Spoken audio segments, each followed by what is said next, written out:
Ever since 6 hours ago, the cases have been updated. Since the 15th, 213 new cases in the 7-day average, 112. So far,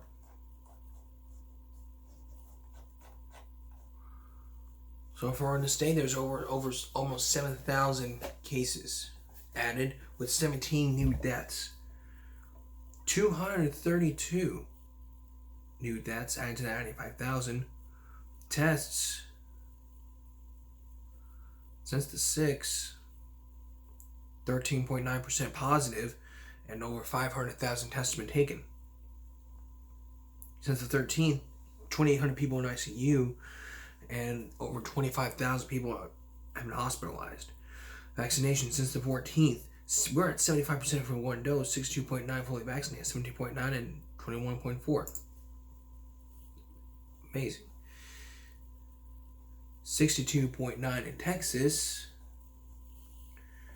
18 million vaccinated, fully vaccinated, 47.9 million.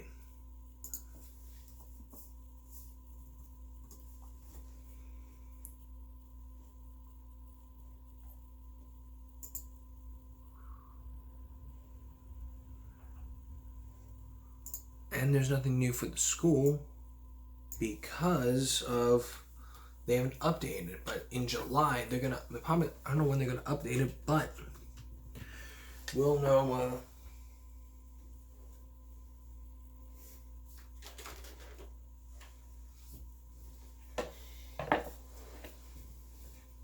We'll know soon enough.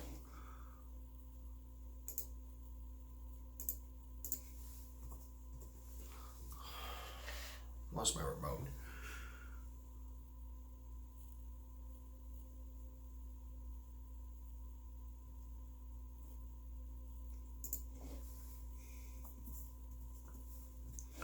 But there is some good, there is probably not more COVID news, but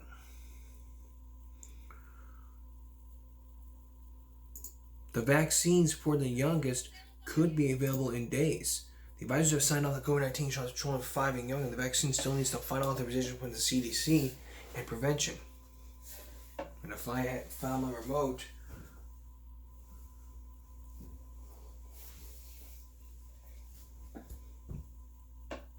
give me a sec.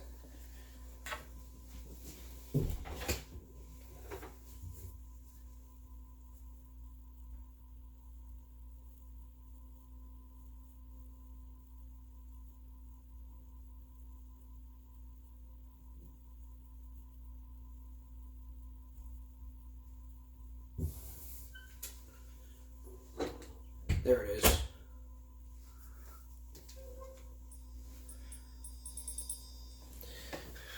So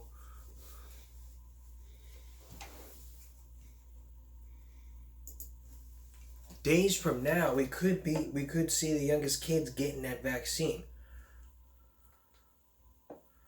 How young?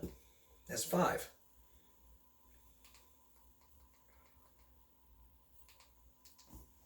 Take a look. Parents have been waiting for.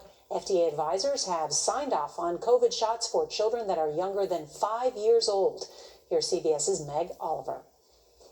I may cry. Today's vote means Laura Holmes' 4-year-old daughter, Catherine, could be vaccinated as early as next week. I would have signed up yesterday. I would have signed up for a trial if I knew of any near me. Her older sister, Charlotte, is fully vaccinated, but Catherine is one of nearly 20 million children under the age of 5 who could soon be eligible.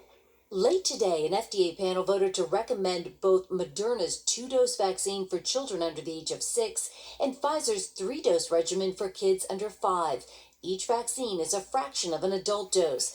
That's peace of mind for Andrea Pearson. Where did you get your shot? Whose 4-year-old took part in the Pfizer trial in Atlanta.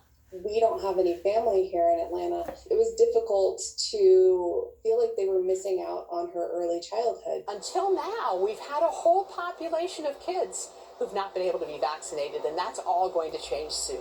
Even so, a recent survey found only 1 in 5 parents of children under 5 wants to vaccinate their kids right away.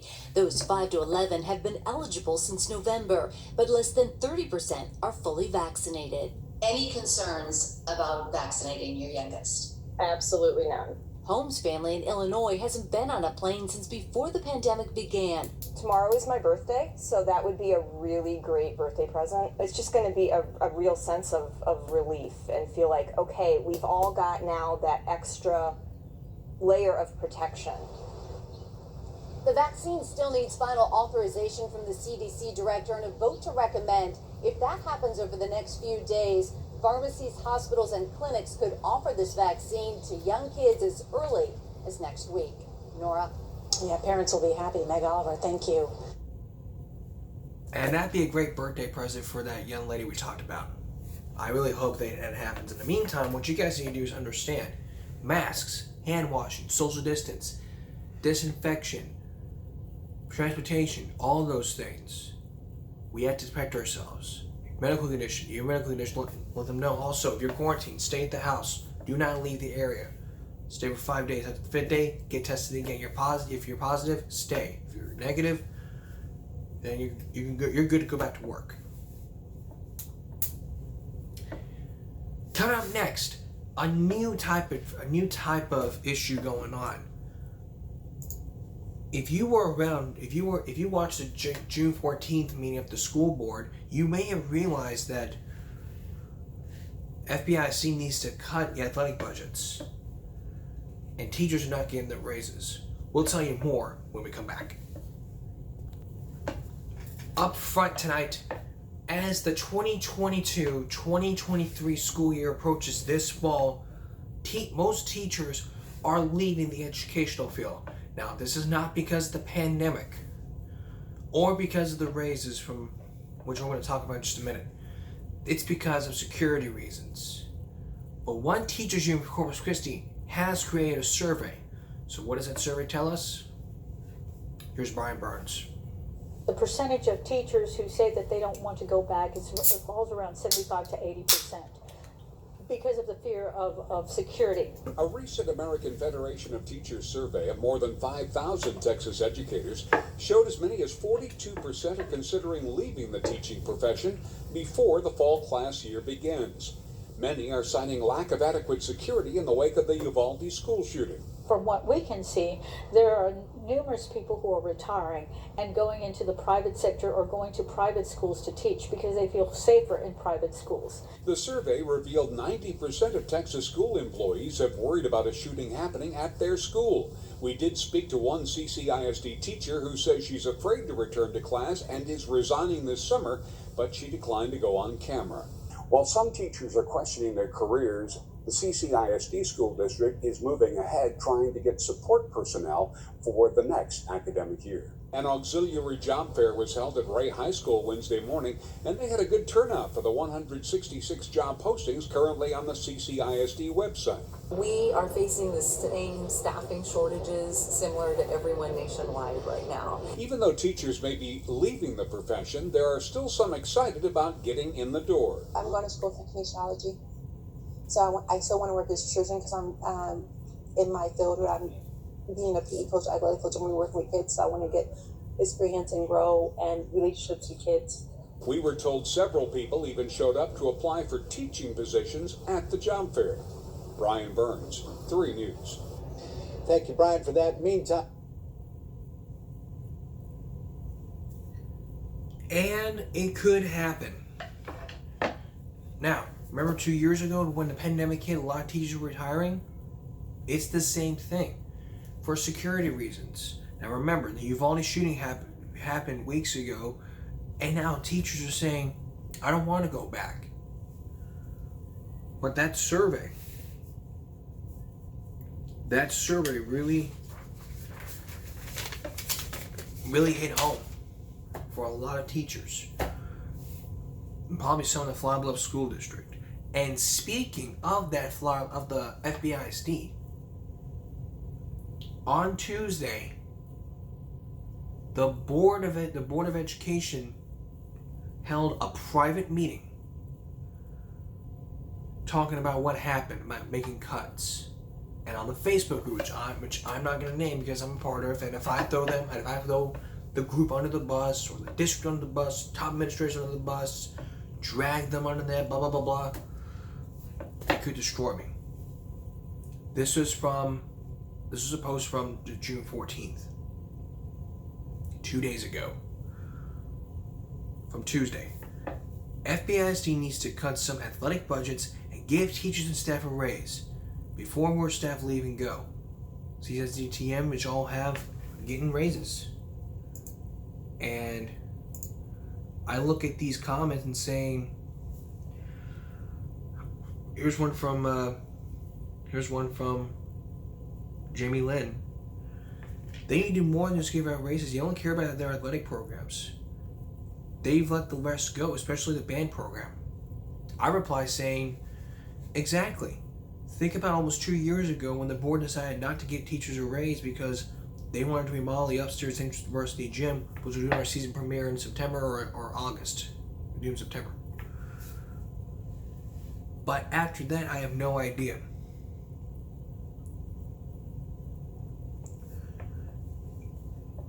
Janet Dolan-Balder said that's been happening at least 40 years that I know all districts, and people are not associated with education. It's frustrating for sure. Retired teachers are also wrong, so active teachers don't like to look forward to if they stay until retirement.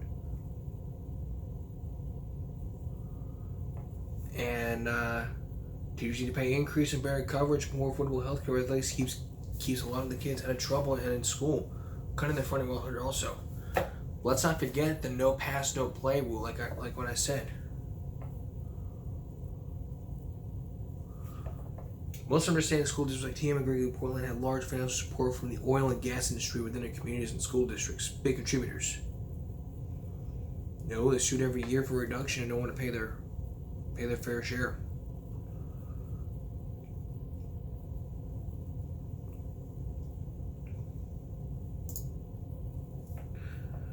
And from Kathy Dunn, the person who made the post said, these are all great comments. And yes, I know teachers are coaches.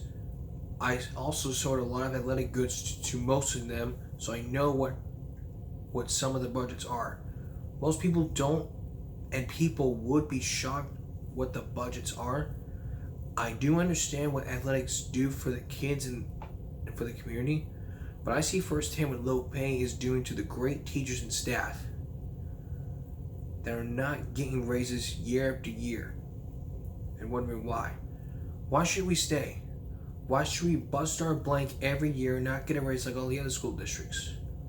Why should we stress over STAR test? Why? That's a very good question. I was going to do it in July, but this is going to be also going to be updated on the this is also going to be updated in July. So you're seeing this today, and you're also going to see it in July.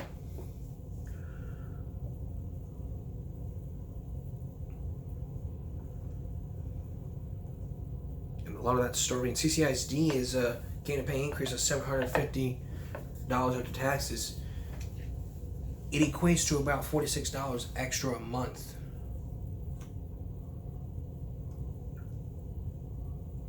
I mean, stress over STAR test.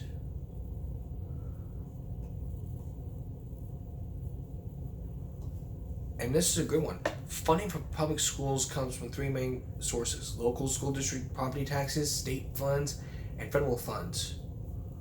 Most funding comes from local property taxes, which are collected by school district and state funding. ISD admin and school boards are stewards of the funds received, not Biden.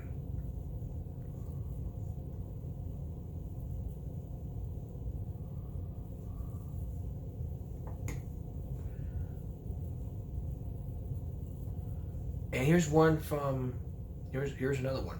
Our problem isn't coaches or teachers or athletics. Our problem is an upper management problem. It isn't taxes. I'll gladly pay school taxes after all my kids and grandkids have graduated. Our problem is the upper administration. So what do I mean by the upper administration? The superintendent, to be exact.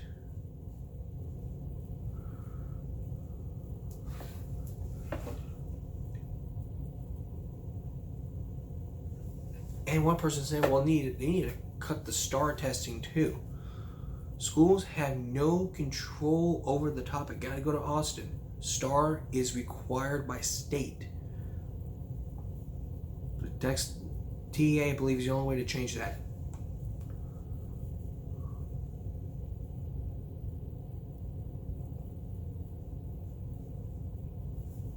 And one person agrees, saying, my home health provider's daughter's on enrolled student.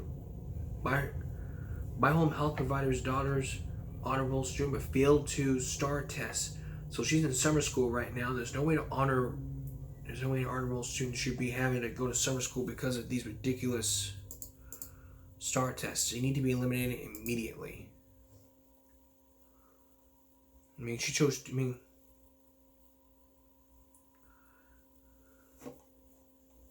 tutoring for retest. I mean, I was in summer school. I had to do tutoring and studying. That's what I had to do.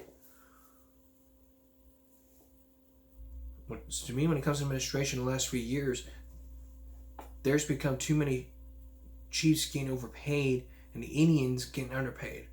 Meaning the administration's giving themselves a raise and forgetting about the teachers. And there's too many administrators. It seems like it increases every year. They spend money on little courtyard things, and how many hundreds of thousands, if not $1 million, on an auditorium, when that money could go to teachers. Teachers mold our students and get them ready for life as far as their careers, and guide them and help them choose where they want to go do it for career. Getting rid of STAR testing is something that needs to be discussed statewide and dropped. It's a waste of taxpayer money. It's a waste of teachers' time, and they could be teaching instead of getting kids ready for tests. Kids need to be passed on to the grade, thinking that they can get by the teachers, and that they never have to be. But the problem is that natatorium. I'll tell you when we return. We want to bring you up to speed on the Uvalde shooting. Give Me a Break has more evidence of this. The notes on the shooting has been released. At the conference, they showed amazing courage by running toward the gunfire in the singular purpose of trying to save lives. And the fact that because their quick response getting on the scene, being able to respond and the gunman eliminated the gunman, they were able to save lives. These were the notes. And I can't read this writing. This is all 9 pages. All of these were 9 pages. But since the shooting, law enforcement received criticism for their actions. The Department of Public Safety officials reported officers ran over an hour into the class where the shooter was located. A moved DPS director Steve McGraw condemned. And there was a statement from there was a report, but that's only for subscribers, so I couldn't even, if I had the money, I would subscribe right away. Plus, there was a poll that talked about this. In a poll, the fresh poll suggests Milwaukee, a former U.S. president, is gaining momentum as he calls out Abbott's adamant support of gun rights in the wake of Uvalde shooting. An 18-year-old rival fatally shot 19 children and 2 teachers before he was killed by police. Abbott led Milwaukee 48% and 43% in the latest poll. In December, he led 52% and 37%. And Abbott was ahead by 7 points, 46% and 39%. In the other poll, 51% of voters said they think stricter gun laws will prevent mass shootings. 42% in the poll a year ago. Still, 17% listed gun policy as the most urgent issue facing the Lone Star State. We'll keep you posted on this poll as it goes along. Give Me a Break continues in just a moment. Going into Tuesday's meeting, which was 2 days ago, about to be 2 days ago, there was one issue. Now, if you lived in the Bluff, you may remember the old natatorium and the Ranowski gym. The board decided to create a new natatorium. Back then, I thought it was just a waste of money. I figured it was a great idea of improvement for the athletic swimmers and the kids. Until one of the comments from the post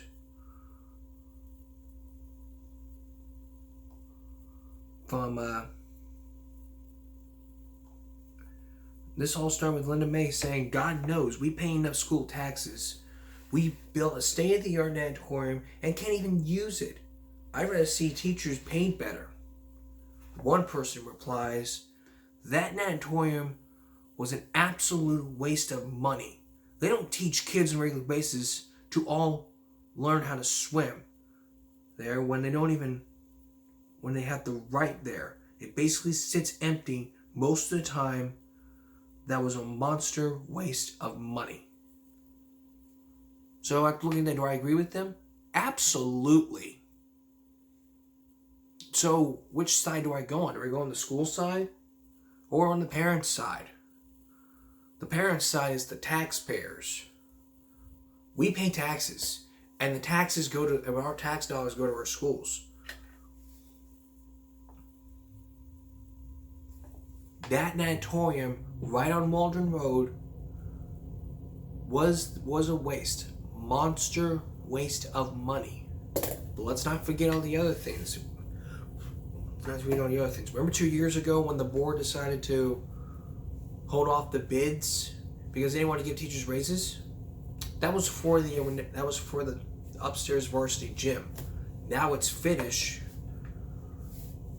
And we could see what happened if I don't get banned. But that was over $800,000.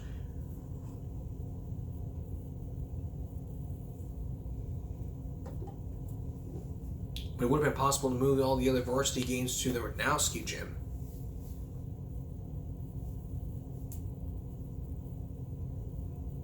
I mean, Barcom wouldn't even go on, so they decided to jump on to Progressive. And Progressive came in and rebuilt the thing for months. It was going to be in February, now in March.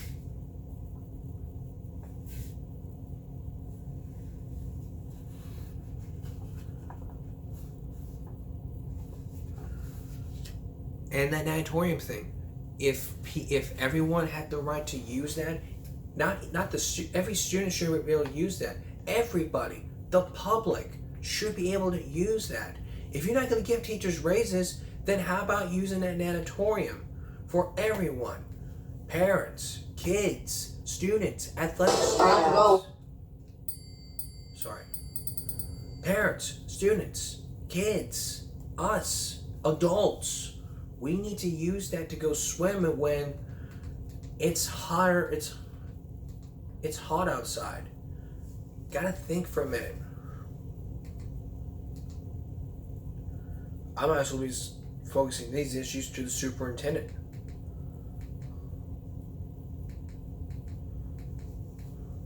But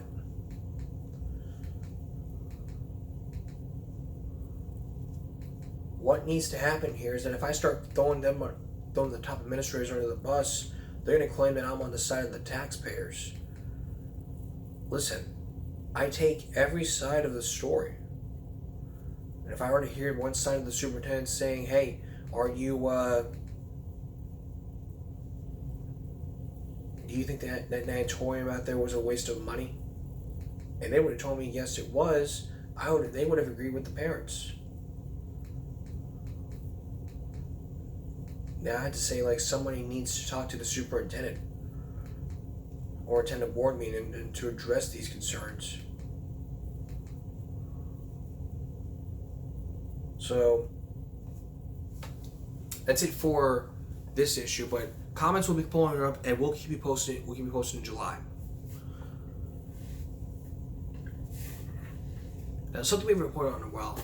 You go grocery shopping, but you don't want to pay like $100. So how can you save money while grocery shopping? Let's take a look. Do yourself a favor, Because during the pandemic, a lot of prices in store shelves were at. Now with hurricane season coming, it's going to be the same thing. Take a look. Inflation reaching historic highs. Inflation emergency. Prices jumped 8.6%. The grocery store is a good place to start reducing your spending if you do it the right way. One piece of advice, don't just grab anything and everything at the supermarket. Avoid impulse buying. To save money and reduce waste, Experts suggest coming up with a weekly meal plan. In other words, buy only what you need. What's the number one thing shoppers can do in store to save money? If you're shopping in store, you want to shop your circular. You want to be flexible. You want a meal plan around things that are on sale. And you basically want to use this as your guide to what you're eating that week. Here at Stop and Shop in the Bronx, they're discounting food and produce that are nearing their expiration date via an app called Flash Food. So you find some stuff, you find some really discounted produce or groceries on the app. What happens from here? Pay for it through the app, and then after you've paid for it, it's in your card. You come pick it up anytime that day. So this is that box of avocados and tomatoes. Yes. Look at how many you get. That's going to be $5. And also, when you're buying produce, remember this. Get what's in season. Out of season fruits and veggies are usually from out of state, and that drives up the cost. Buy frozen veggies for two reasons. It's frozen at peak ripeness, so they have more nutrients, and they won't spoil. Even though this is a giant package of ground beef here, right? There's no way you're going to eat all this for your family. So take it home, divide it up, freeze it, save it for later. Other tips, inventory your pantry so you don't double buy. Shop online. It keeps you from impulse buying. Small things that could lead to big savings. Exactly. And if you use Instacart, well, when I used Instacart back then, it was really expensive. Delivery was up to $8. Now it's reduced to $5. Now subtract 5, that's $3 delivery. That saves me a lot of money. When I got 2 gallons of apple juice, if you use DoorDash, it may be the same thing.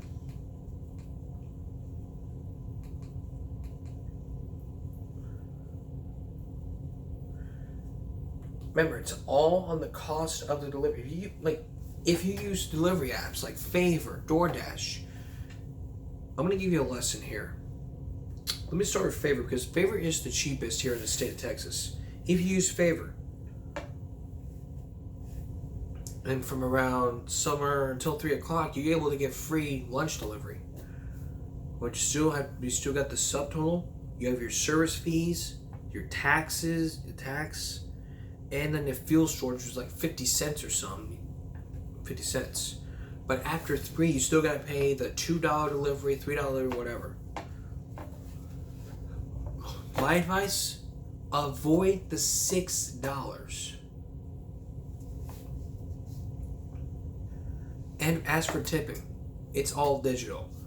The more you tip, the more the toll is going to cost. I recommend you tip $2 for Favor, or don't tip at all for any other apps. DoorDash. Delivery fees,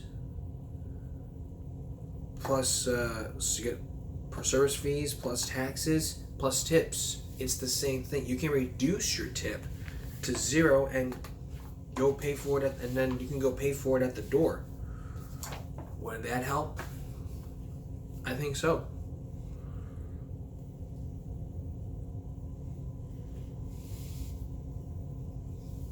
I only think it's a very good idea.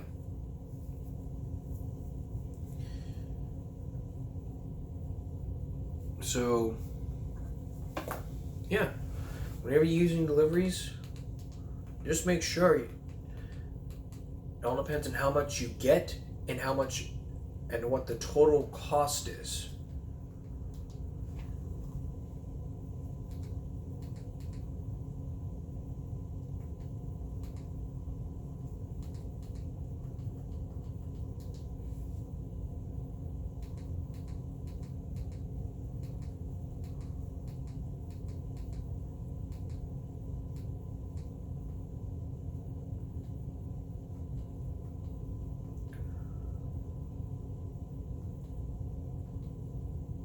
Now to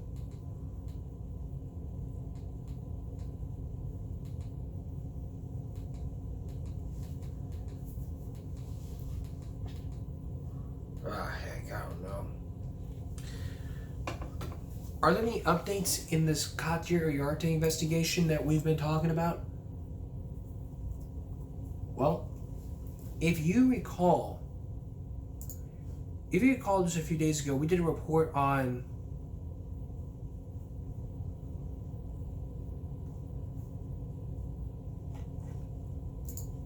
Katya Uriarte's firing from Chris TV.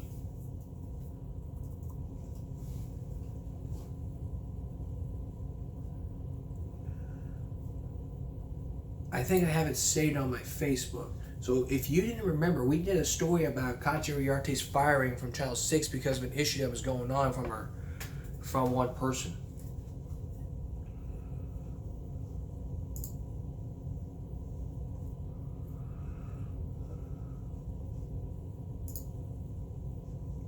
There we go. This was from the Chronica, made from a good friend of mine.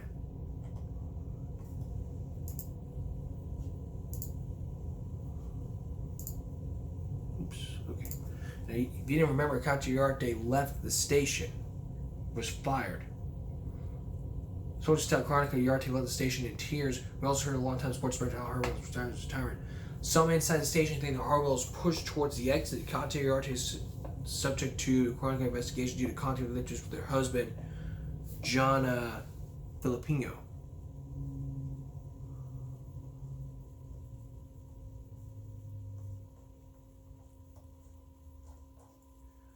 Well, there hasn't been any updates ever since.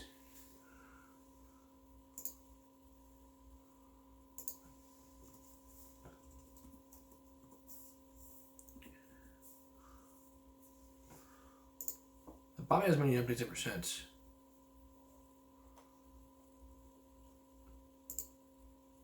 We first reported about this months ago. Oh, a month ago we did a story about almost a month ago. I mean, open records revealed from the Port of Corpus Christi. This is all about those open records. So Sean Strawbridge was one of Katya Uriarte's current husband. Was John Filipino's bosses. So she married her boss. Doesn't that set off red flags? No one knows. But if we had more of this investigation, we would give you some updates. But I'm going to talk to Eric about this. There is any more updates and information. And we'll keep you posted as it goes along. That's all for now. Join all of us at YouTube next time for another edition of Give Me a Break. Good night.